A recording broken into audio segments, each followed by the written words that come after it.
বনদস্যুদের কড়া হুঁশিয়ারি দিলেন বনমন্ত্রী অনিমেষ দেববর্মা। সারা রাজ্যের মধ্যে বনজ সম্পদ পাচারের করিডোর সিপাহীজলা জেলা।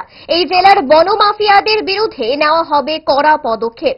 বিশ্রামগঞ্জ শচীন দেববর্মন স্মৃতি কলাক্ষেত্রে সোমবার সিপাহীজলা জেলা ভিত্তিক বন দপ্তরের জাইকা প্রজেক্টের পর্যালোচনা সভায় এভাবে হুঁশিয়ারি দিলেন বনমন্ত্রী অনিমেষ দেববর্মা।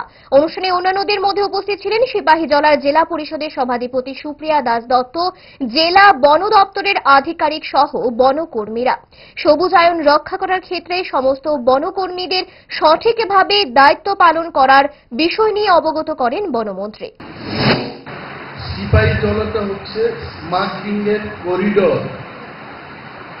বনজ সম্পদ যে আমাদের রাজ্য এবং দেশের থেকে একটা করিডোরের মাধ্যমে বাংলাদেশ এটা পাচার হয়। এই করিডোরটা হচ্ছে সিপাহীজলা।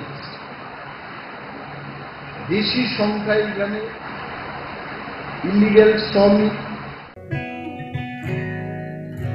জুড়ে থাকে বাঁধন আপনার চেয়েও আপন, জুড়ে থাকে বাঁধন আপনার চেয়েও আপন, আপনার চেয়েও আপন।